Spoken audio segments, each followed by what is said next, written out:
Hello everyone, this is Papa Smithy, and you're on Thorin's YouTube channel, so brace yourself for some banter. One thing you said earlier that is actually a massive green flag for me in this particular field, where I've said there have been a lot of fakes and charlatans and snake oil salesmen, or even just people who oversexed what they did and made it sound way better than it was. A massive green flag, as opposed to their red flag, Edward, is the idea that they brought you in the Danny case, and the first thing you said was, this isn't my specialty. I'm not the person who can fix this problem. You should get someone else. Because I can tell you, this is where, I mean, the joke is I haven't done that much as a result, because you can imagine what my industry's like. I've actually done a little bit of consultancy myself, right, with orgs, specifically usually around things like roster creation. Like, you can imagine where someone might ask me, the joke is friends of mine who owners always did anyway, like, should I sign this player? What do you think of this guy? What's the reputation? So people have brought me in before to consult, like, how will I build a team, or who should we sign? And some of the things I've noticed were blowing their minds was when I was doing that, I would just go, oh, I've actually assessed it, and my conclusion is you shouldn't sign a team. And they'd be like, what? And it's like, well, no, I've looked at it. Like, you don't have the budget to get the team you want for the level you want. If you actually spend here, you're going to fall like in the no man's land where you spend a bit too much, but you don't get any results. And you're going to be right back at square one in 2 years. So either go away, come back in 2 years when you got the 10 million, and then I'll tell you the team you can buy that'll win the major. Or go the opposite way, go a budget route, min-max, and get a genius like Casado or Zeus or something, get them in. They'll figure out a small team. But basically, where you want to be right now isn't actually right. So my consultancy opinion is don't do it. But the problem is, you can imagine the joke of why I said I'm not the one who gets hired for consultancy is, there are a lot of people who come in and go, 7 million, oh, here's how you should definitely spend. And the joke is they think almost like part of the gig is just telling them what they want to hear. And the notion that everyone is a genius who can always fix every scenario.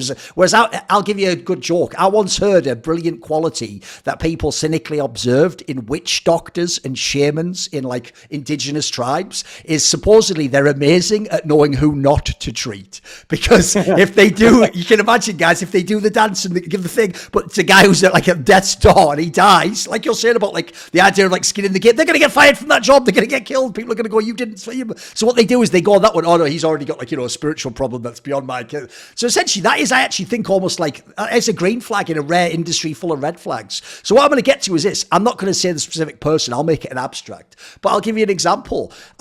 I have heard people who write these books or they take on these roles and they say they're a doctor or they're a specialist or something, and they do the opposite of that, dude. They'll act like, right, because I can actually help you with, like, you know, the biomechanics of how to exercise and how to move and stuff. Oh, does he have psychological problems too? Yeah, just chuck him in with me. I'm a doctor, yeah, whatever. Yeah, I'll take that on. Sit on the couch here. And then they are just playing essentially dress up. That's not their field at all. They don't have the experience. They definitely don't have the qualifications. That's another thing that alarms me. I do think some people want to position themselves as like this one person can do it all. Yeah, well, especially if you, I mean, there's so much to unpack there. I mean, you have to stay within your lane. Thank you. I tend to think that I'm willing to acknowledge what I don't know. And the more you study, I've been a student for a long time, and the more you study, the more you know that there's whole chapters that you're never going to fully understand. Yes.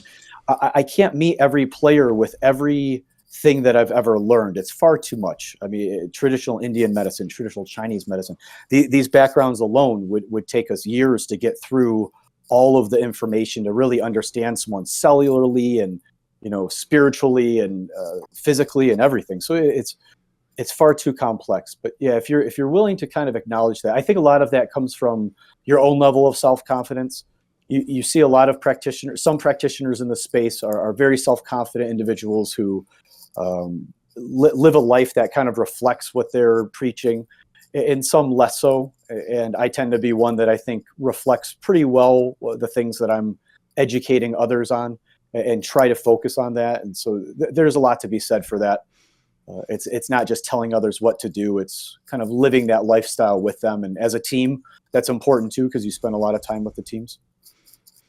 Well, even though, like, at the moment we've sort of been going a bit chronologically, just for the sake of the topics, I'm going to jump back in time a little bit. So as you mentioned, you worked with the Renegades team, which, if people remember, was the Counter-Strike team, where they were Australian, but then they had like Jacob from Norway, etc. And they had like a slightly interesting blend. And then obviously they had Casado, who was a Serbian over living in America. And that team, I imagine, especially as one of your early projects, must have been very interesting, because I'll tell you what, when I was describing earlier that thing about High and the support network, man alive, if there was ever a team that needed it, because what was bizarre about this team is, is they got the League of Legends pro experience in fucking Counter-Strike when none of their peers were doing that. So, whereas, like I say, Device from Astralis, who might play them in the match, he's living at home with his family and his friends. Then he comes to the event, does the boot camp, plays the major. These guys, I always said to them, you guys, like, essentially, there is no off-season for you except when you go back to Australia or you go back to Serbia. Like, they lived in America the whole time. That was, in a way, isolating, even though they're together. I heard it was a scenario where they only had each other, the other teammates, and they're the only people you can hang around with. This sounds like it. And they're all from these different backgrounds, even different and to where you're snowed from. in.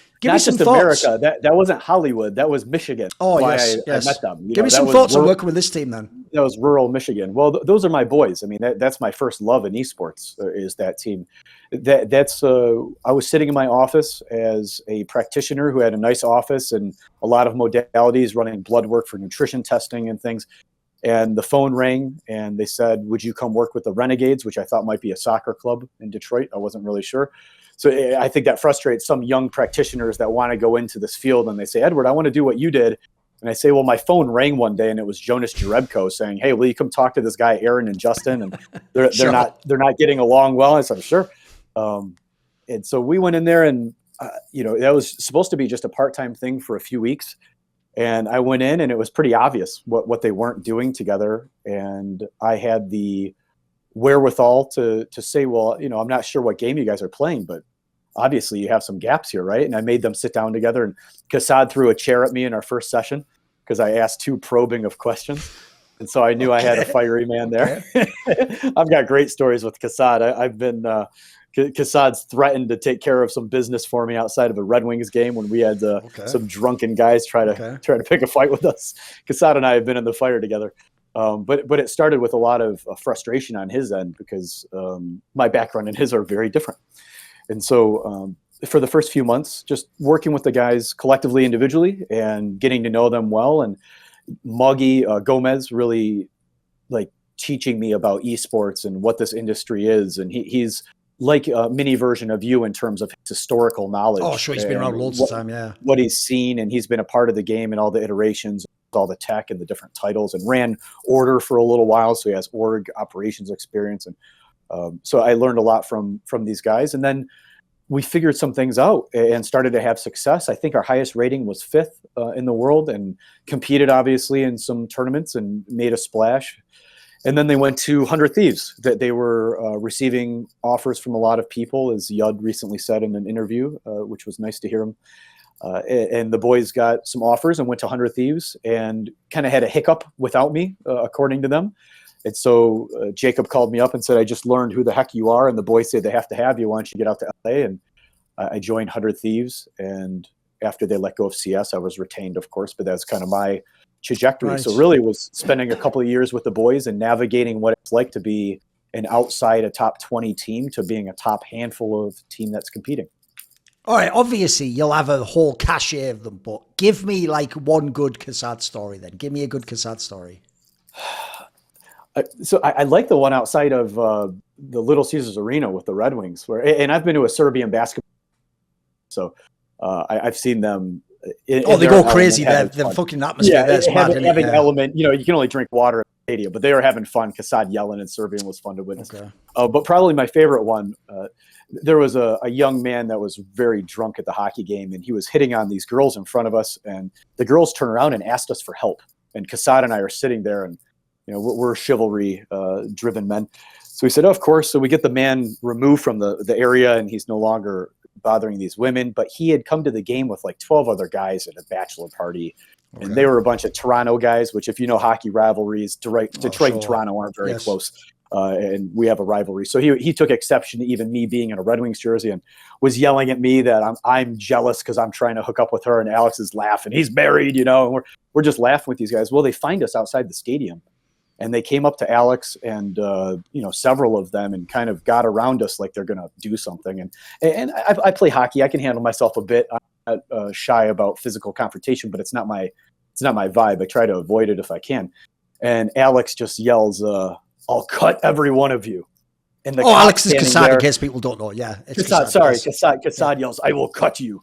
And the Detroit in that accent, that's got to be. I next bet it was money. I bet it was like some other movie when he said that. It was so perfect. He didn't whip out a knife or something, but sure. he had the statement. Like, Yeah, you really can believe felt it, like, right? You can believe it if he said it. But you don't hear that in the States. No one says anything about a knife.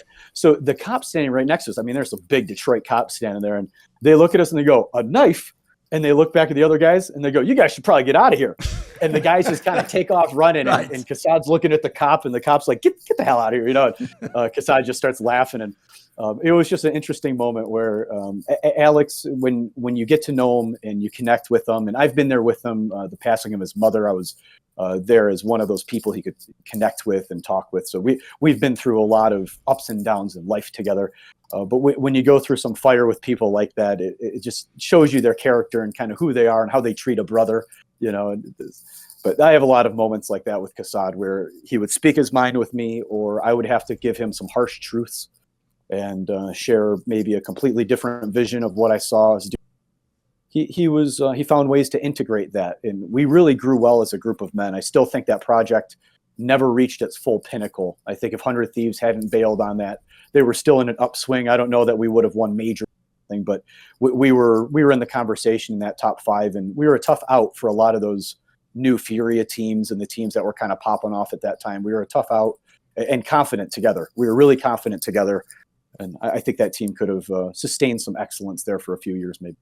Right. What people might not actually know is I do a podcast with Kassad since I think like the end of 2022, and they'll have seen him like sporadically appear on my content before that. But they might just think it's because I like work with him now or do a show with him that I'm like biased or something. They don't know that I actually knew this guy like you can go like almost 10 years back. I think it's like when he was in like even Mouse Sports, I knew him, was talking to him, and when this first Renegades project began. So I've known this guy a long time, and I've always vouched for him because I actually know him outside the server as well. But I can ask you now, instead of me having to do it, I can ask you the question I often ask people about me, which is when people know me outside of just on camera, I often say there's obviously something that even I can't perceive isn't translating. That's why so many people get mad at me online or dislike me or paint me as some like really weird extremist or something, even though if you've ever met me, the joke is like I'm just sort of a bit cheeky, that's all. I'm not even a particularly malicious person unless you fuck with me on Twitter. So aside from that, as certain people found out. So in your case, right, obviously, you've seen Kassad off camera, and because since this project, not only as a coach has he become a lot more public, but he did the analyst role, which is the dreaded role, because then every fan just goes, "You don't know anything about the game," even though this guy coached like a team to like the semi-final of the World Championship, right? What aren't people getting about Kassad? What's the side that they don't get, or what are they misinterpreting? Because I think people see him as like, I think they think he's like a blowhard, or they think he's like pretending to know more, or when he has like, you know, when he does, like you said earlier, he's like a very traditional guy, he has quite stern values and stuff. I think they almost see that as like he's just stubborn or he won't admit he's wrong. What? Give me some shading. Give me some background. I mean, you can be stubborn and still be, you know, a great person. He does have some stubbornness around him, of course, but he is very smart in terms of the game, especially. And when I speak with others that know the game well and interact with him, he knows the game. You know, we all have different styles of coaching. We have different styles of organization. Different styles of leadership. But, you know, it's interesting to me that guys will continue to say, well, I would work with him again. I would come back around to him again. And even some guys that you would think, well, they would have reason maybe not to want to do a project with him. There's a reason why they feel secure with him and they believe in him. And, you know, he'll probably never get that full appreciation because he's a strong cup of tea. And some people don't like certain flavors of tea, and he is that cup of tea. But I will say he's softened in his own ways. I think in his own personal life, he softened quite a bit, and gone through some hardship. That life experience changes you, you know, of course. But he's a driven guy. He's driven. I think. Well, he's a cool guy, and I actually really enjoy being around him. I think he's a blast to be around, and as long as you're not trying to get him to be something that he's not, if you're honest and direct with him and helpful with him, I find him, you know, a fine bloke to chill with. I like him. I rather enjoy his company. But I mean, really, in-game knowledge, I think people really do have a great respect for how he's continued to evolve his understanding of the game. But I also understand when he rubs people the wrong way, and that's what a strong cup of tea does. And it's sometimes in life you have to be willing to risk that in order to, you know, be who you are, and it might not always be comfortable. So it's I don't need Kassad to be someone he's not. I think he's great the way he is, both ends of him. You have a very good resume, as people will see if they look at your website and look at which eras you were in teams and if the championships came then and if that was when they stepped up to the latest level. But if I had to say, if you were given, like, if you had like the 30-second pitch, the joke is the number one example you should use forever probably is the G2 CS2 team, mate. Because here's the problem, right? And I'll tell you right now how sports narratives ruin actually who did what in teams. Because the joke is now everyone looks at that lineup, and especially the one that had JKS in, this is the lineup when Edward was there, that lineup now looks like, holy fuck, it's like an all-star team that the Huxley guy got to lead. Like, look at these fucking players. Like, the joke is like JKS is like a side player. He was a star player on the Renegades team he run before. You have like NiKo's basically one of the best players ever. Monacy's coming to become like the next best player. The Hunter guy's really good. Like, this was you look backwards now and every idiot will go, well, of course they won championships. I can tell you, Edward, when you came to this team and when that lineup was put together, everyone was flaming them. They were all like, this is never going to work. It's going to collapse. In fact, the fact that it was so many big names even was probably seen as, people think super teams always fail in esports. Like, obviously there's egos and some. So to me, actually, even though, look, the upside of a project like that is mega because you can win championships when you've got the best players, I actually think those can be trickier than the teams sometimes where you're just trying to get them from 10th to 7th. But, inexperienced players, or they're open to listening to you, or they haven't been jaded by the industry. Give me some thoughts on this team, because I imagine the other thing about it is I feel like if I look at the panel of players and names, they're all very different players as well. There must be so much going on in this team. And obviously it did yield championships. They won some very big titles. So can you give me some thoughts on working with this team? Yeah, absolutely. I want to start off just by saying, with respect to Nexa, who I don't know and I don't have experience working with. And I'm not someone who's here to judge talent and how good they are at Counter-Strike or the type of player they are or his contributions. I'm sure he's a better communicator, or they say he is, than Justin, of course. That's kind of always the shtick. Not exactly the highest bar to clear, but yeah, sure. Sure. But with respect to the roster that we had with JKS, and I'm saying this with respect to my current roster at Liquid, who I have a tremendous amount of expectations and hopes and desires for with this roster. But to speak of the G2 roster, I still feel like the JKS version of that roster is the best roster you could assemble. And I'm of the belief that when I joined, I believe we were ranked 12th in the world and then quickly became number 1 and sustained number 1. And it wasn't just a fluke at the end of the year. It was sustained throughout the next several months. And I do believe that roster has exactly what they need to be the number 1 roster in Counter-Strike. And I still feel that way to this very minute. And I know in the same way that I know that I'm bald, I know with that level of certainty that that's a roster that could have continued its success.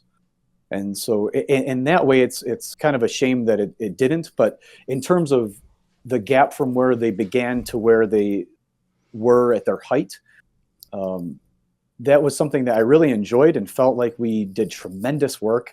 And I'm really thankful. You mentioned some of these names and you almost like toss in Hunter. Hunter won MVP. I mean, we have that roster is loaded. And if somebody shortchanges Hooksy, then you don't understand the value of preparation and in-game strategy and that type of role on a team. Everybody has to play a specific role. And for a period of time, they did that very, very well together. And that excellence, I feel like, is something that could have been sustained longer. I think there's specific reasons why it wasn't sustained very well. But, everything comes to an end in esports at some point. And I think they're still trying to recreate it. I'm not to suggest they're over their hump or something. NiKo could very well be the best player in the world. Monacy could very well be the best player in the world. Hunter's incredible.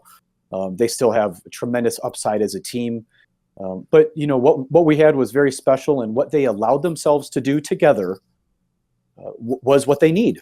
And I'm convinced of that to this day. It's still the same thing they need, and it would still merit them tremendous success. And we're speaking on a day where I believe they were out of Katowice, which I looked at a video I made a year ago, let's say this week, and it's me walking from the hotel to the player hotel that morning in front of the Katowice train station. And I'm recording it to my wife.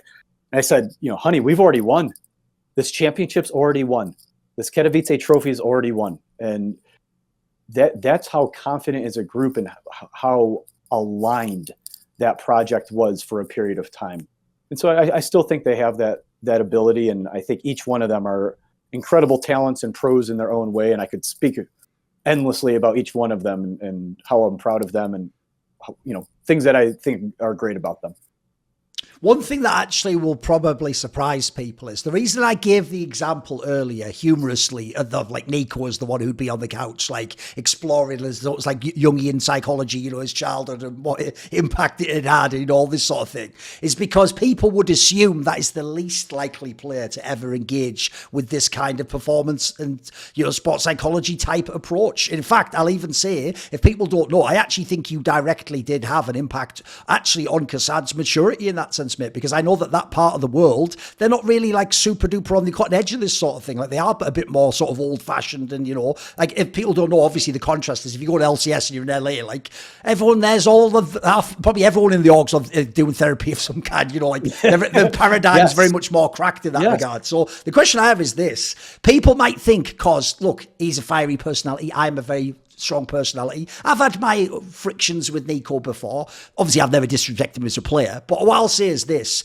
People think that, this is the weird thing I would say about NiKo. Everyone thinks they've got a read on him. Whereas actually, as someone who's looked into it a lot, I would say one of the hardest things is I think he's almost inscrutable from the outside. I actually think he's an enigma. That's the biggest problem is I actually don't know what he's thinking when he does certain moves in his teams, in his career, when he seems like he's upset at something, then other times he seems like... I find him one of the hardest people to actually read in that regard. I can only go off things people have told me. So can you give me some sense of what's it like to work with NiKo? Because like I say, I think people imagine either he's the guy who would just be like, well, what help is this? Or they don't, I don't think they get that there's more going on between the ears with NiKo than you think, I think. I love the week that I joined G2 is the week that Carlos was let go. Right. I came in the same week. It was like he took off with his bags and I kind of showed up, and you can't really imagine a more interesting kind of cross, right? And coming from Los Angeles and League of Legends, and that's not my only title, of course, but the differentiation between that and, say, a Serbian-based culture in Counter-Strike is very different, and a practitioner that expects to have the same type of practice from that group to that group doesn't really understand their audience particularly well.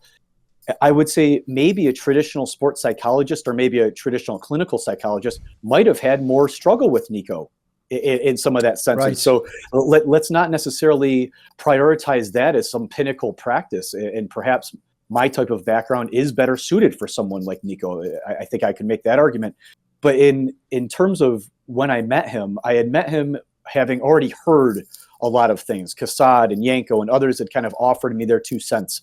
And I had heard, obviously, from the industry, people DM me all the time of what to expect. And knowing that him and Hunter are related, but their relationship and what that really looks like and their history and learning all of that. So there was certainly kind of this learning period. But when I was able to meet NiKo where he was and really witness who he is, he's I don't want to say an ideal client and like prioritize anybody over anybody else. I didn't find him to be challenging or difficult or a tough teammate. I find him to be a great example for m0NESY to aspire to. I find him to be someone who is trying to be a really good boyfriend, fiance to Sarah. I find him deeply concerned with his health and making sure that he continues to put in volume of effort on his health and in many ways, diet, physical, including mental health and examining these type of areas. He might not call me and say, Edward, let's grab a meditation. I mean, we might connect more in the weight room than like Ilya and I connecting more in a spiritual sense. But I certainly didn't feel like Nikola was a hindrance to his own growth or to the improvement of those around him. If anything, I found him to be a tremendous example and someone that we could lean on. And he took a lot of self-accountability. I'll say, he'd even come, I need you to hold me more accountable for my focus when I'm at home practicing as opposed to on the road. And I've noticed that my focus in the 3rd or 4th map of the day, when Hooksy's given me a call out, I'm not quite as sharp. What's a supplement or what's a practice or how can I refresh myself or become, more focused? Those aren't signs of someone who's toxic or someone who's, not trying to become a better pro. So I have a lot of great things I could say about NiKo, and he's still working on himself. And I have confidence that He will continue to try to find stability.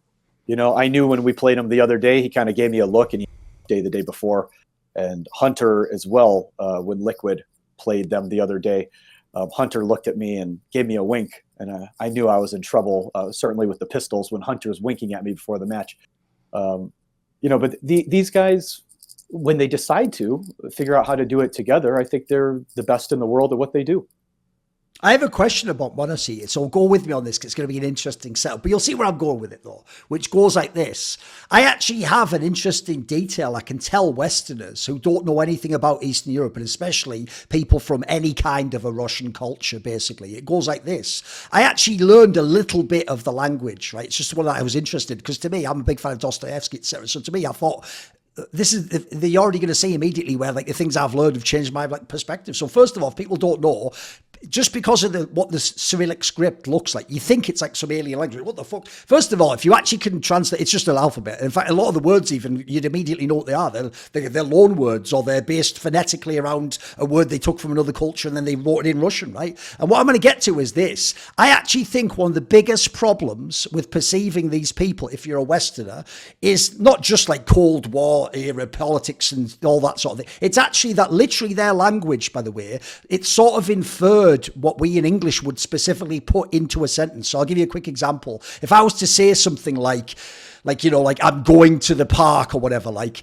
you notice I was like, I am going to, it's like I have all these little connective parts that go in English. And I actually, if I even just don't say the syntax correctly in English, like exactly the way, it's not even that what I have to say is correct. It has to sound right as well for you to quickly get what I mean. Essentially in their language, a lot of like the connective things start there. It'll just sort of be like almost like this word, this word, this word. And then the idea is it's inferred by how you use it, that what all the little bit would be in between. So the point I'm going to make here, it's a subtle one, is if that person just directly tries to translate into English, it's automatically going to sound like broken English because they are not going to sound correct. And it's not going to have these little weird things like in English, you just put an in on one and then you put a the next to another one. It's like, and we don't even know the rules. We just know it sounds right. So the basic problem is this. I actually think it's made these people seem like they're stupid when they speak in English.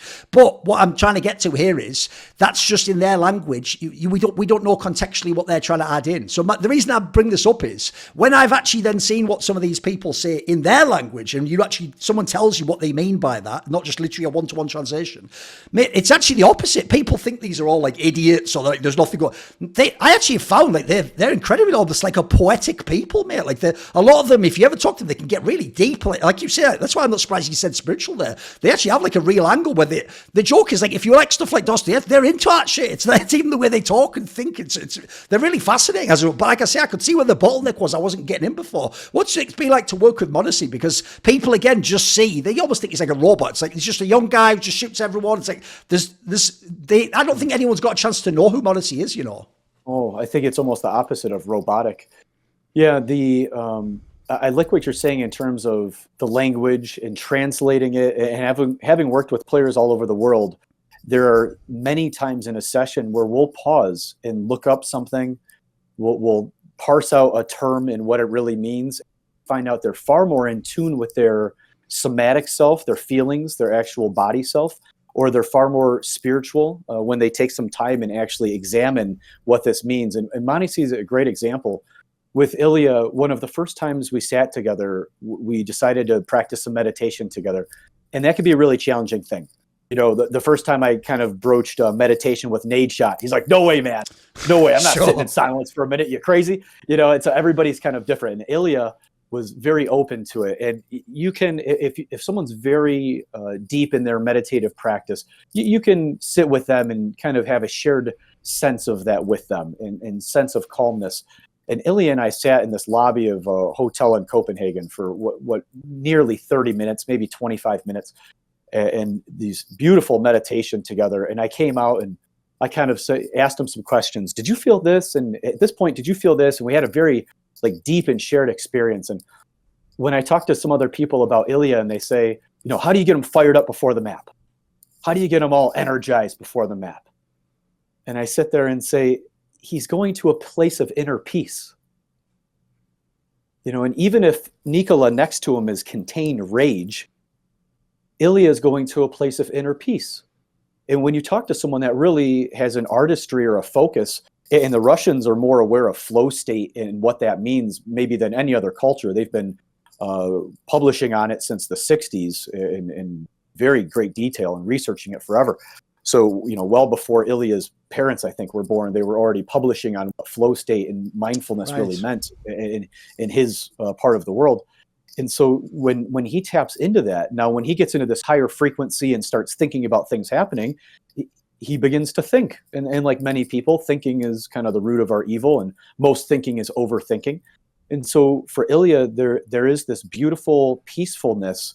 It's not him raging war on the server. It's him being calm in what he's doing. And calm, he's able to flow into these movements. And those movements are really tough for anyone else in the world to react faster than him when he's in that space. But that isn't some heightened, focused frequency. That's him allowing his body to flow with some peacefulness. So he's a beautiful young man. I'm really excited to see where his career goes. He's so young. Maybe I'll see him again one of these days. I really enjoy working with him. And he's a sponge. He is an absolute sponge when it comes to learning from others. There will come a point in his career where he's not surrounded with such great leadership. But right now, it certainly he contributes. I don't think he lacks contribution. But he certainly is in a phase of his career where being a sponge and being treated right by the people around him is sky's the limit.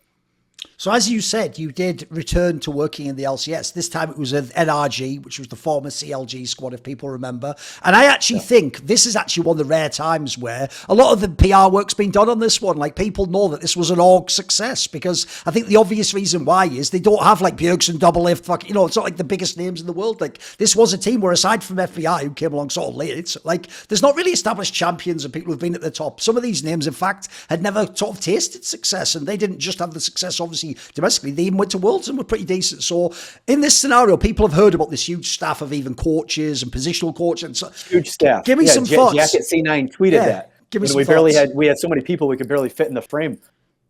Certainly, so CLG and NRG are two different orgs, of course. And so I first just want to express some gratitude for how they transitioned from CLG to NRG. And that doesn't mean that all of us were retained. Roughly half the staff is gone, including some high contributors and big roles. So, but change is challenging, and I don't harbor any that. The expectations of CLG, and also I brought a little surprise, because I know you love gossip and things. So here's a jersey that you'll never see me end up officially wearing. Okay. Because I worked with Golden Guardians as well, and we had a very robust plan for this year. So I'll save that nugget for in a minute, okay. But because you'll appreciate some of the things that we were cooking behind the scenes at Golden Guardians that never came fruition. But at CLG, we had a real family type vibe to it. It was very inclusive, I think is a great word, kind of that LA vibe, and very open and loving kind of organization. And NRG is a little bit more, I love the word like hip, because it makes me think of my dad, and it sounds so funny to say it because it makes you sound anything but hip. But they're more, lean and street run, and a little bit more direct and less emotionally inclined, and a little bit more rigid. So it was a fun season to see us go from CLG and low expectations into why not us? And we don't know what the future is going to hold. And so we may as well do this thing and just go all at it. And I'm so impressed by the fact that this large staff, who knew at the end of the year, I'm going to have to vie for my job, and there's going to be some politicking involved, and half my coworkers are going to be gone. And even if we do well, and yet they maintained such a focus on the work, and it was really cool to be a part of. I don't feel like I deserve much credit in that. I was really the wind behind the ship and not really steering it. And I had enough people like Damonte on site that were really entrenched. And you talk about the numbers of people and staffs and things. And CLG is maybe that org that you look at and you go, they have so much staff, there's no way that everyone here is working. And everyone's grinding in their own way and finding ways to contribute and finding their lane. And maybe that means Damonte is not giving as much draft strategy, and he's more or less organizing their day to make sure that their mindset's correct throughout the day. Everyone kind of found a way to do this dance together. And it was really magical going to Newark with them and watching them just decide to do it. One of my favorite photos I've ever seen, Esports as contracts is Juan, who I was with Juan when he was at 100 Thieves and came up to the LCS. And seeing him have a little marginal success and then kind of going back and having to work for a long time and then popping up with this trophy and just saying, like, you know, holding this thing up, and I did it my way. It was just such a magical season for them. Really impressed by their perseverance and focus. It was a really fun year to be a part of NRG. Right, go on then. Tell me the Golden Guardians story. So basically, if people don't know, obviously Golden Guardians left the LCS and they didn't, in fact, play this year. But obviously, everyone hoped, because they had a good team, that they were going to become around. So there was initially a plan that you were going to sort of be the performance angle of that. Well, so I had supported them part-time this past year as well. So I was with River and Gory and Licorice, obviously Trevor and who am I forgetting? Oh, Huhi, of course. And Sam and Aaron win coaching staff of the year. You know, how many times do you see in sport coaching staff gets recognized as being a great coaching staff and then has to fight for assistant jobs the following year? So a very interesting year in terms of what they kind of built into the culture. And I was at a after party in Newark after NRG had won, and I kind of suspected, because I've worked with NRG before, and they've utilized my services to kind of like help them achieve something, but we have never really had the talk of like a really long-term thing, and they run a pretty lean. Andy Miller's a brilliant businessman, and so if Andy tells me it's not in the cards, I kind of go, okay, tell me when you want me and I'll be back. So I've worked for NRG 2 separate times and waiting for the third time's a charm type thing. But Golden Guardians and I had come to terms on a really good situation. And at the after party, people were trying to figure out where JoJo was going to play next year, you know, and they're all kind of spying around him. And JoJo's like, we can't hang out here and have a step away. And he made the joke of like, wherever you go, I'll go next year. And I said, you want to come play at Golden Guardians? You know, we'll go over there. And Phil kind of overheard it. Vulcan said, I'll come with you guys, you know, and all of a sudden before we know it, I'm being told by Golden Guardians, we think we have like a super team formed for this season.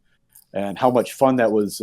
So much fun that NRG and I had to talk, and I said, it's okay. You know, I don't mind away from here. I'm coming back for Golden Guardians next year. Almost got the apartment signed. I was 2 days away from signing a lease in Los Angeles for the year, and get the phone call from Golden Guardians that says, we're not just cutting budget, we pulled the entire operations, and I'm sorry to let you know that. And I mean, I had turned down other opportunities. So this is actually the first year I haven't been working in League of Legends. I was joking with Licorice just the other day. We had a nice conversation just a few days ago, and he kind of said how bizarre that we did what we did last year together and had some success. And for those that are unfamiliar with Licorice, I mean, go look at the year this guy just put up.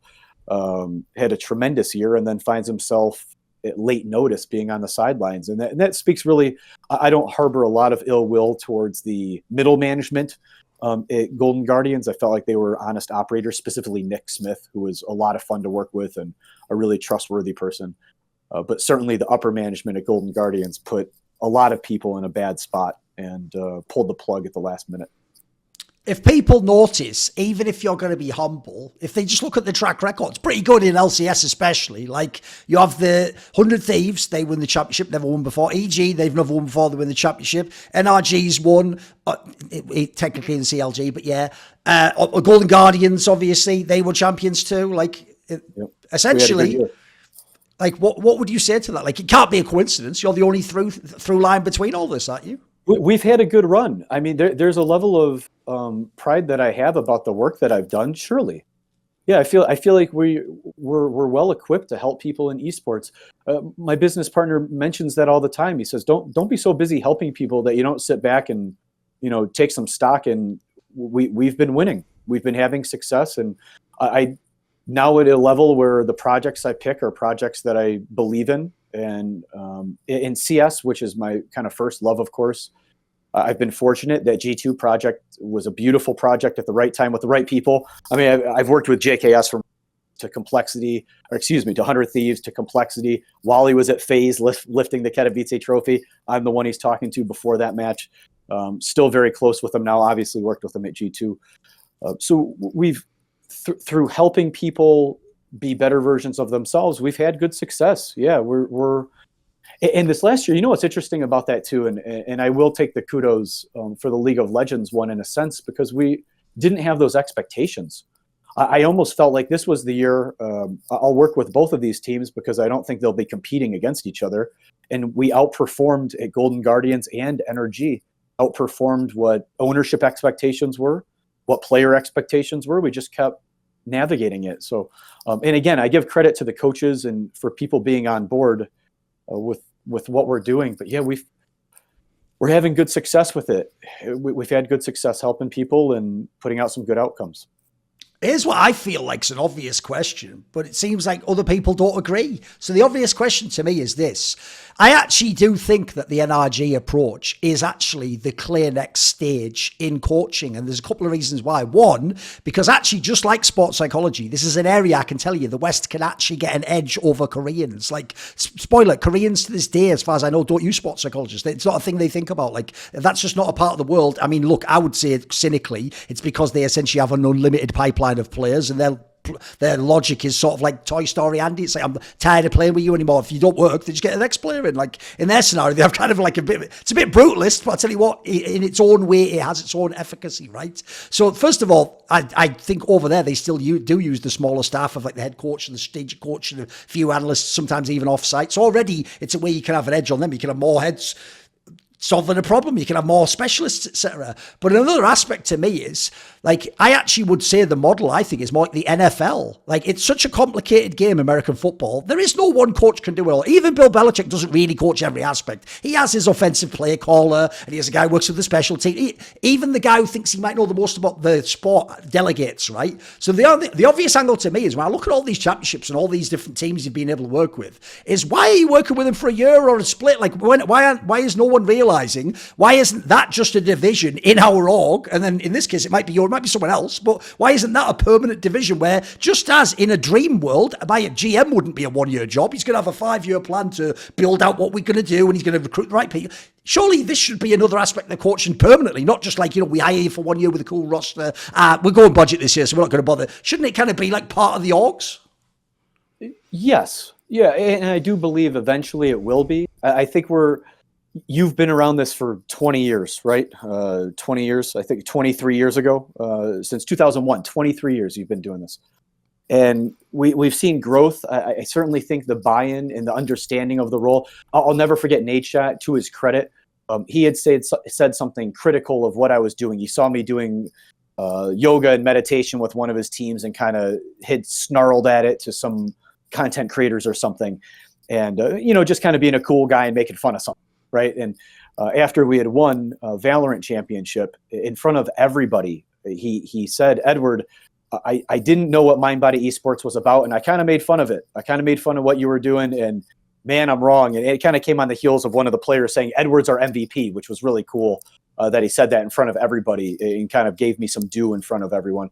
But to your point, I don't know that winning has paid them off the way that they thought it would. And I can think of all the Gucci bags and all the fun things that League of Legends at 100 Thieves was doing. And they're a very smart organization that runs pretty lean. And I trust their CFO, who I really like and respect, Jason over there, a good runner. Shout out to Jason.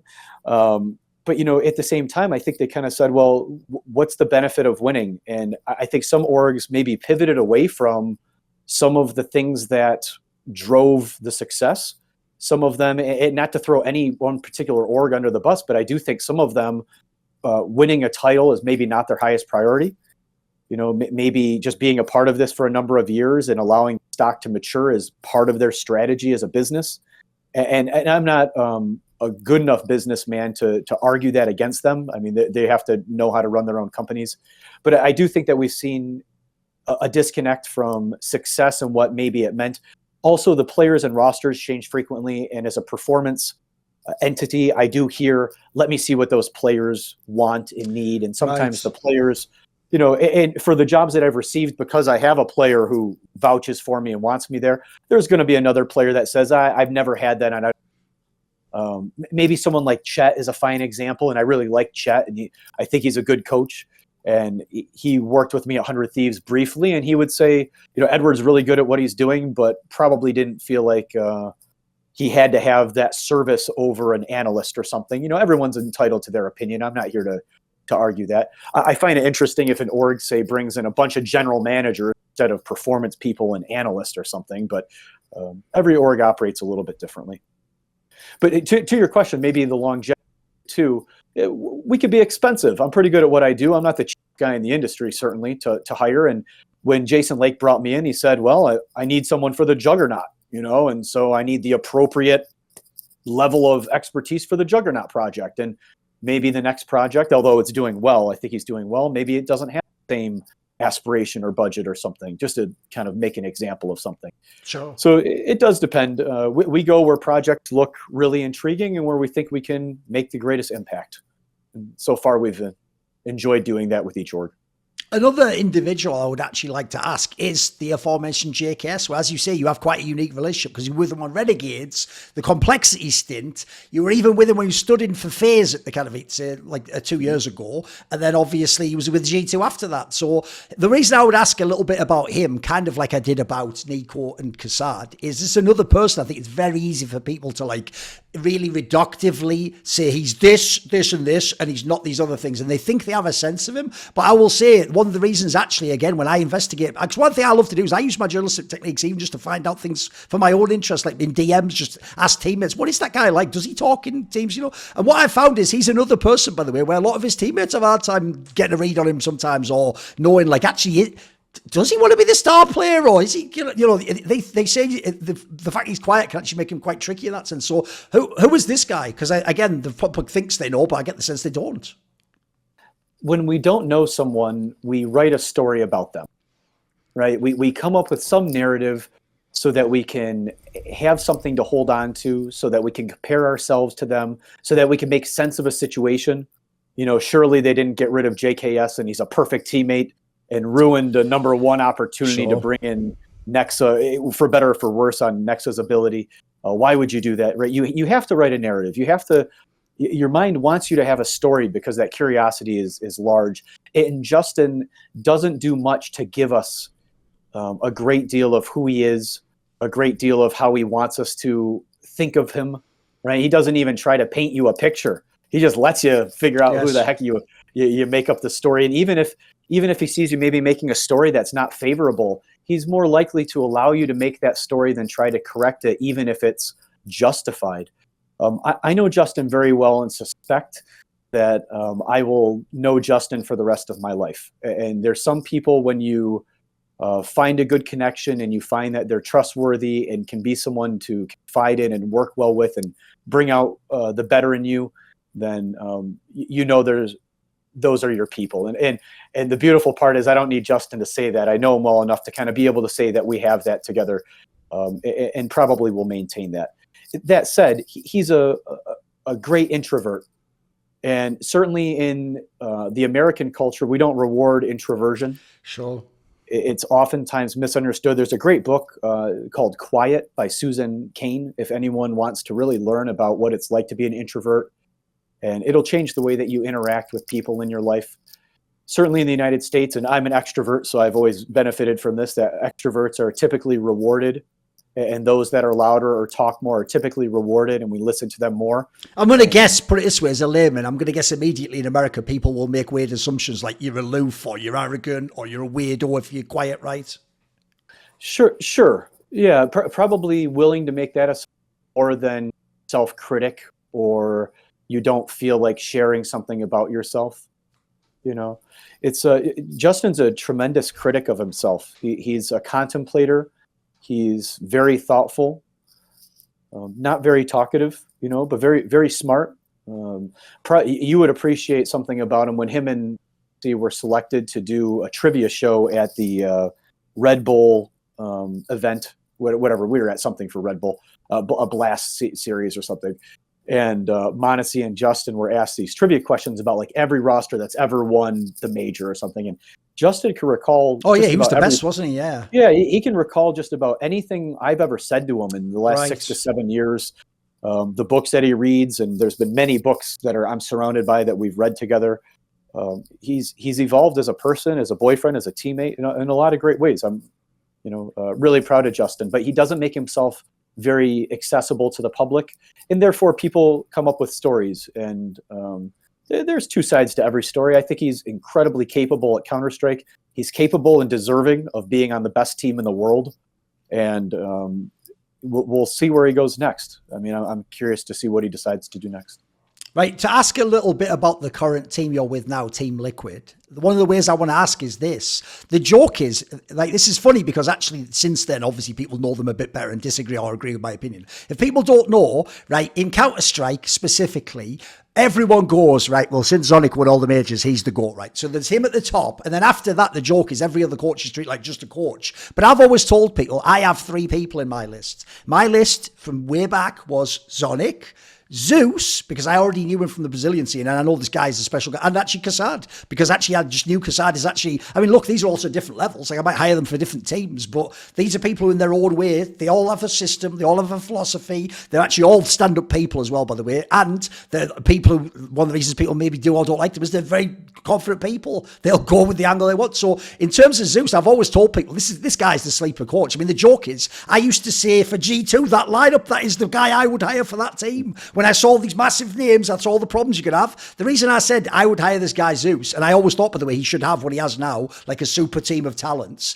is because this guy he's got, like his depth is insane. Like he can be the nerd guy in the game who gives you the tactics and works for the in-game leader, but as well, he's got like a personal aspect people don't know about. He can relate to players and stars, and he can give pushback to the guy who needs a bit of sort of like a metaphorical slap, as it were. He can be a bit of like a sort of shoulder for the guy who's a bit more quiet. I actually think people don't understand this guy's depth as an individual is very interesting. So what has it been like to work with this guy? I feel like you two would vibe immediately. Oh, I was blown away by how easy it was. They wanted to interview me, Casper and him, Cadian and Zeus wanted to interview me. Casper and I had always seen each other on elevators and had a sense of each other's aura, but we had no professional experience. And Zeus had some background on me that made him feel like him and I would work well together. And he was spot on, and we are so well aligned. And he has tremendous depth as a person, the amount that he cares, and the level of his heart. I mean, he is so heart-led, incredibly heart-led, and very much like a maestro, very much like an artist with it. I'm curious who the 4th person on your Mount Everest would be, by the way. Maybe I can get something out of you that people would enjoy too. Maybe Blade or something, but I've got a bias. I've known him since like 2003 or something, mate. So that one's I was just wondering, yeah, sure. Yeah. So I've worked with 2 of the 4. That's cool. With Zeus, he's a bleeding heart, cares tremendously about the people around him. Certainly doesn't put himself first. It gives you no sense of having an ego about what he's done or who he is in terms of his celebrity and status in Brazil and what he means to that culture. Doesn't give you any sense that he thinks of himself as something special. Really carries himself. Dude, of his own accord, I don't think I've ever heard him reference winning those 2 majors. Bro, he was like, he won 2 majors as a coach. Everyone else would be bringing that up every fucking second dinner, if you know what I mean. No. Others around him speak of his accolades far more than he touts his own successes. And he really is an empathetic being. He really cares about the people around him. We have, as people see in the retreat, and they may think about me maybe being a very empathetic practitioner, a heart-led practitioner. We have a lot of that in the room. We have a lot of heart-led focus. Casper is a heart-led leader. Zeus is a heart-led leader. I'm a heart-led leader. Even Joka is very heart-led and emotionally in tune. And so it's interesting now because we really need to bring out the fighter in us. And Zeus is also a former boxer, and I have a background in martial arts, and I'll drop the gloves and we have kind of this art of war alternative side, and it's interesting to kind of see now that we have such like a beautiful connection between everybody. Well, how does that transcribe into the work that we're going to do in the volume of work that we'll do together? So it's really interesting to watch Zeus kind of cultivate this culture. I mean, he was the one that drove the retreat, him and Casper both really. It wasn't even me going to Liquid.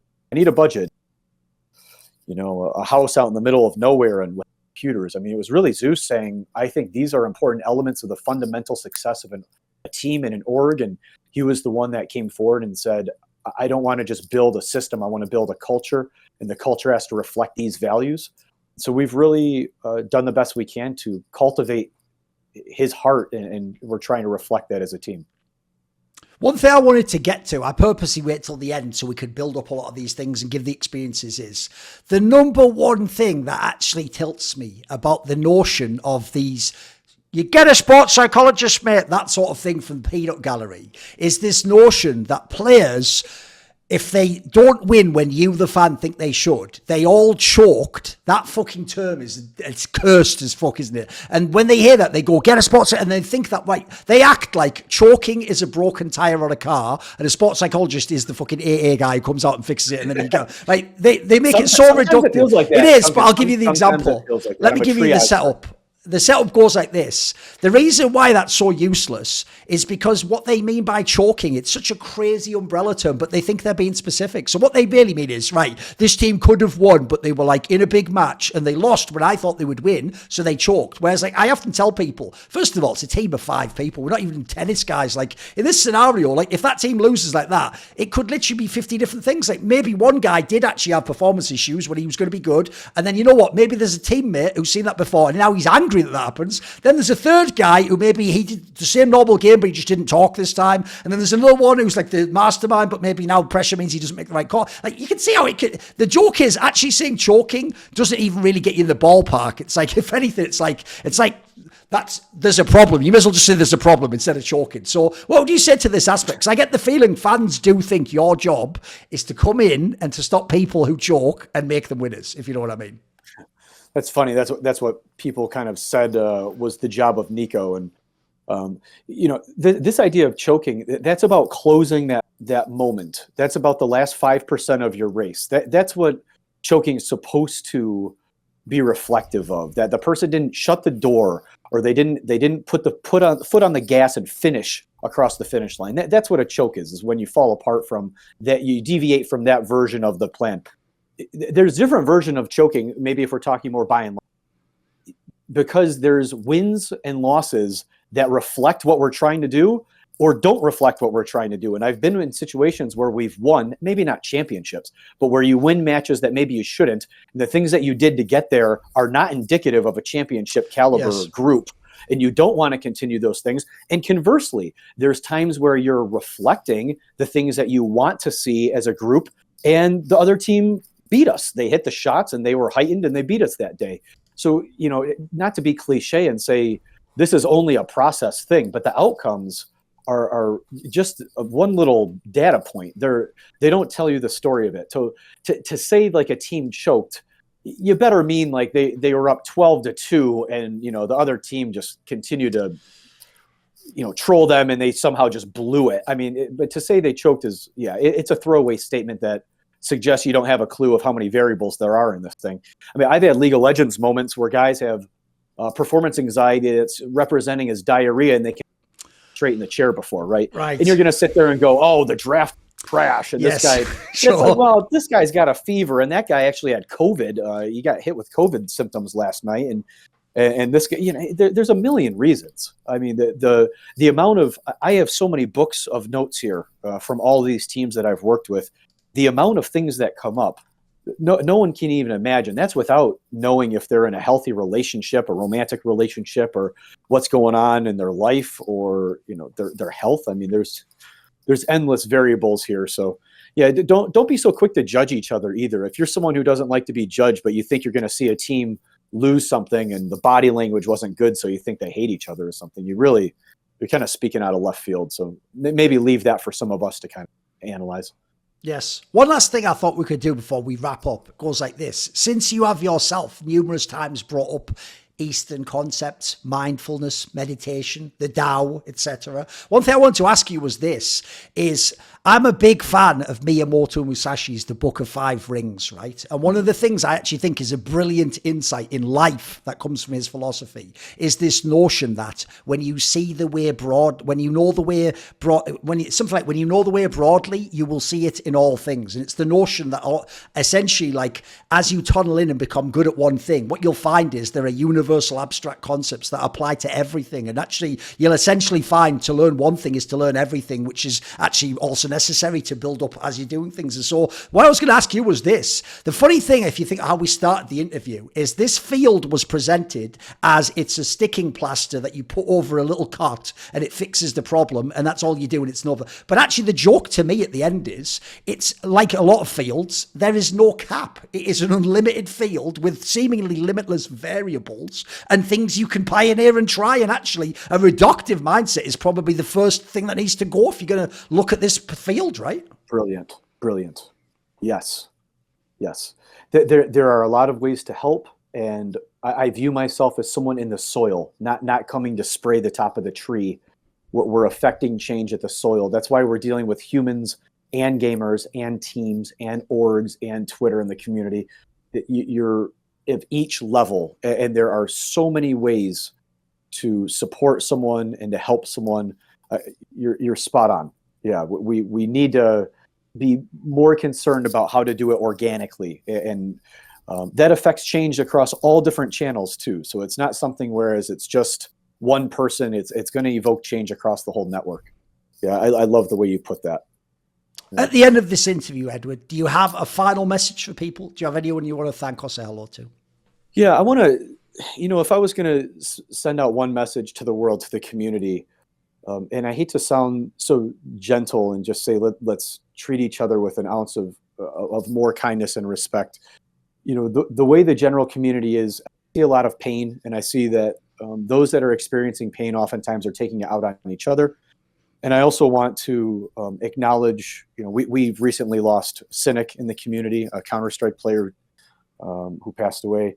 And I want to just advocate for all of us to not only treat each other well, but to be proactive in the way that we're supporting each other.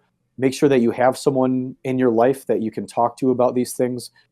My door is always open. My schedule's really tough, but I'm here to help the community, provide the resources to grow and to be healthy. And that really is something that you have to take ownership of. We have to take ownership of our experiences and how we interact with others and our health and what we bring to this community. So if I can be of help to that, of service to that, if my team and I can be of service to that, please connect and let me know how I can support that for you individually or collectively. And let's please try to treat each other with a level of respect and kindness where we create the space for all of us to continue to grow together and become a healthier community. I think we're on the right path in many ways, but we continue to see a lot of us that are falling through the cracks and need more help. Events come and go, fame rises and then falls away. You have a job, you lose a job. You do one thing, you have to move on to another. But one of the cool things about my career is I have my own support network who's always got my back. So I always know I can rely on support to do the work I want to do and talk the way I want to talk and not have to follow certain rules that others arbitrarily have to follow. And that support group is, of course, called the Illuminati, my Patreon community. This video and all the others on my channel was kindly supported by Matt Pugnatio Rajcula, Frisky, Ahmed Hadjou, Tobias Bernasconi, Thooorin, Tosh, Jensen Goh, Animosity, and you know it, always my main man Jerky's minion, rocking with me, ride or die. Would you like to suggest a topic or a guest for a future episode of Reflections or a talk show? Do you want teasers? Find out who the upcoming guests are. Maybe you want to ask me a question for my video AMA where I tend to go quite in depth, or perhaps you want to take part in one of those really long donated discussions where we talk about whatever you're into in esports. Well, if any of those perks or any of the others catch your fancy, join the Illuminati today via the Patreon link in the description box where? Down below.